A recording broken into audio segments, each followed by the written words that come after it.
You think that if you just explain yourself clearly enough, they will finally understand. You think that if you lay out your logic, defend your intentions, and provide all the necessary evidence, the conflict will peacefully resolve. You believe that because society teaches you that communication solves everything. Over-explaining your boundaries is an act of emotional maturity. You are completely wrong.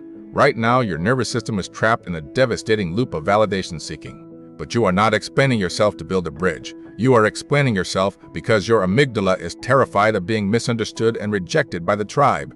When you exhaust your cognitive bandwidth, try to convince a chaotic person of your reality, you are no longer a sovereign individual. You are handing them the remote control to your biology. And we live in a culture that worships the endless processing of emotion. You are constantly told that you must speak your truth, share your perspective, and ensure that everyone around you feels comfortable with your choices. If you cancel plans, you are expected to provide a detailed excuse. If you cut a toxic person out of your life, you are pressured to write them a long paragraph explaining exactly why they hurt you.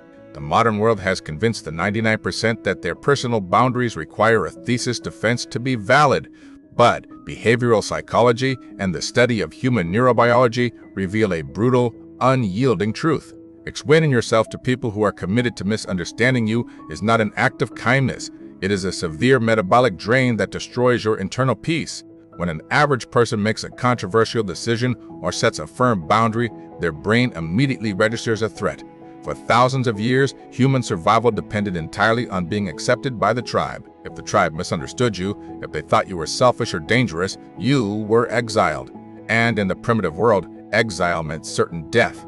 Therefore, the primitive alarm system of your brain, the amygdala, is hardwired to panic the moment someone disapproves of you. Your biology is begging you to seek permission to exist.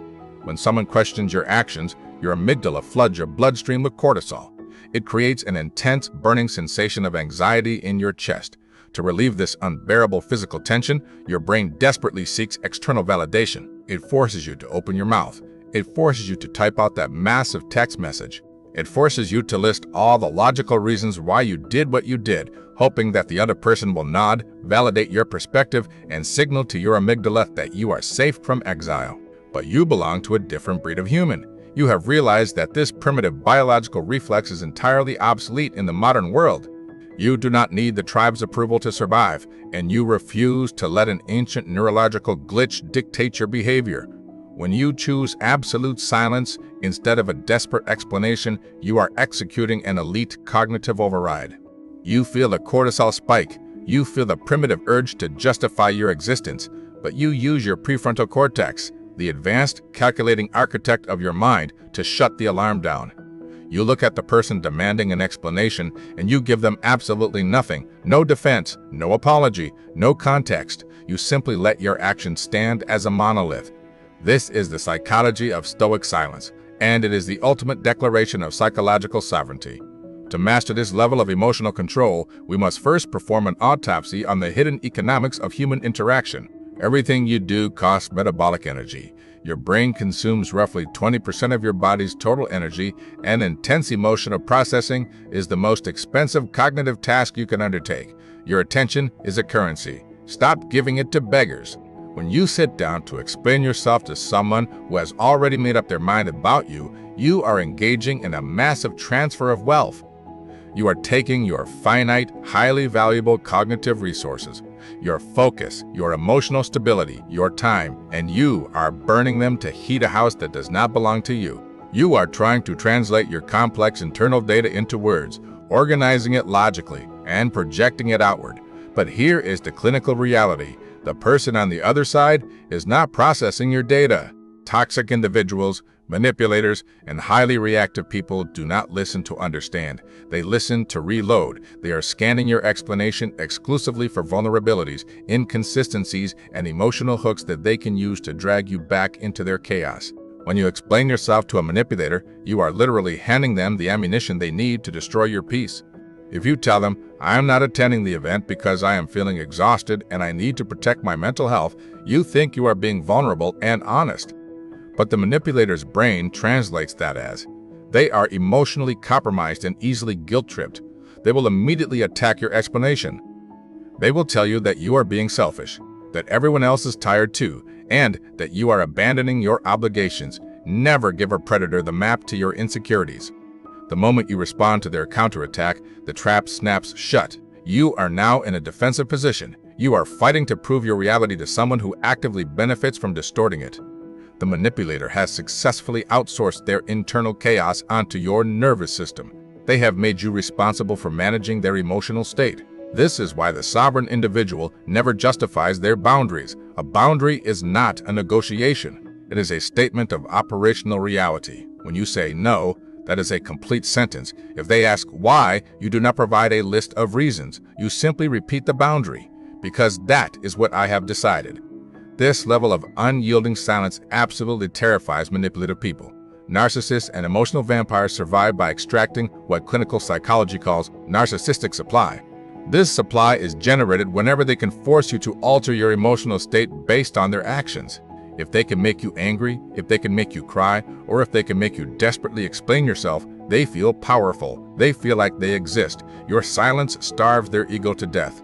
When you refuse to explain yourself, you break their feedback loop. You stare at them with a completely blank expression. You do not match their heightened emotional frequency. You remain entirely grounded in your parasympathetic nervous system. This creates a massive cognitive dissonance in the manipulator's brain.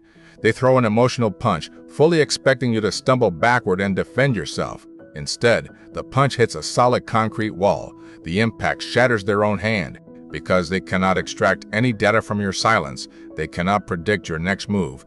They are forced to project their own deep-seated insecurities into the void you have created. They will call you arrogant. They will call you heartless. They will say you lack empathy. But you must understand that these accusations are not about you. They are a desperate, frantic attempt to force you into a defensive posture. They want you to say, "No, I am not arrogant. I am just trying to protect myself." The second you say that, you have lost. You have re-entered the negotiation. The true master of human psychology simply hears the accusation, observes the manipulator's panic, and walks away without saying a single word. They do not argue with reality. They simply observe it. This brings us to the most dangerous psychological trap of all, the concept of the outsourced ego. Why is it so incredibly painful for the average person to be misunderstood? Why do they lose sleep obsessing over what a coworker, an ex-partner, or a stranger on the internet thinks about them? It is because the 99% do not possess an internal framework of identity. Their entire sense of self is crowdsourced. They build their identity using the opinions, validations, and perceptions of the external world. If the world agrees that they are a good person, they feel at peace. If the world decides they are the villain, their entire psychological architecture collapses. They have outsourced their ego to the mob. Therefore, when someone misunderstands them, it is not just an annoyance, it is an existential threat. They must desperately explain themselves to correct the external perception, because if they do not correct it, they literally lose their sense of self. They are hostages to the opinions of fools. You cannot be sovereign if your identity requires external permission. The psychology of the elite non-explainer is fundamentally different.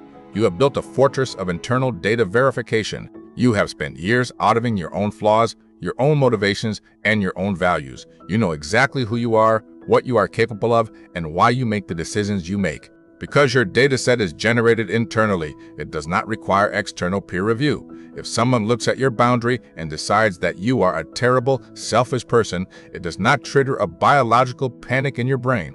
You compare their statement against your internal data. Your data says their statement is mathematically incorrect. Therefore, their opinion is irrelevant.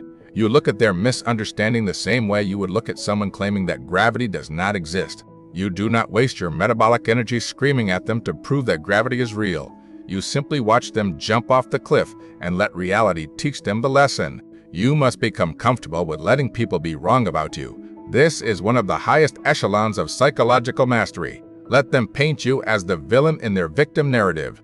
Let them tell their friends that you are cold and unfeeling. Let them completely misinterpret your silence. Your reputation is not your responsibility. Your reality is. There is a profound, almost intoxicating power in letting go of the need to manage other people's perceptions. When you stop trying to control how you are seen, you reclaim 100% of your cognitive bandwidth. You redirect that massive amount of energy away from useless social friction and pour it directly into your purpose, your empire, and your personal evolution. But you must be fully prepared for the heavy social consequences of this cognitive upgrade. Society is deeply traumatized, and traumatized people bond through shared anxiety and over-explanation. They expect you to bleed for their comfort. They expect you to perform the dance of justification. When you refuse to participate, you become a glitch in their matrix. Your unshakable silence forces them to confront their own lack of boundaries. It holds up a mirror to their own desperate need for validation. And people hate nothing more than a mirror that shows them exactly what they lack.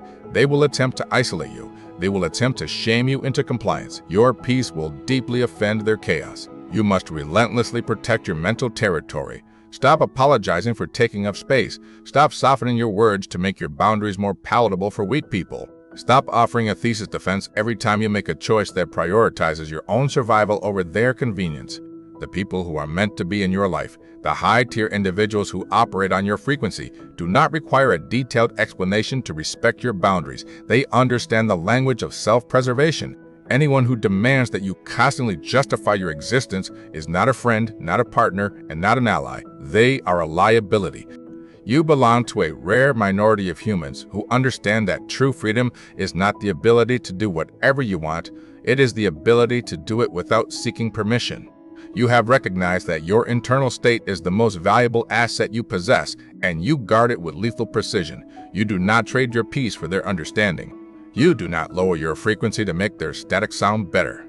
While the masses exhaust themselves screaming into the void, desperately trying to prove their worth to people who do not even like themselves, you use the void to forge an unbreakable mind. While they trade their metabolic energy for fleeting moments of social validation, you compound your energy to build a reality that cannot be shaken by the opinions of the crowd.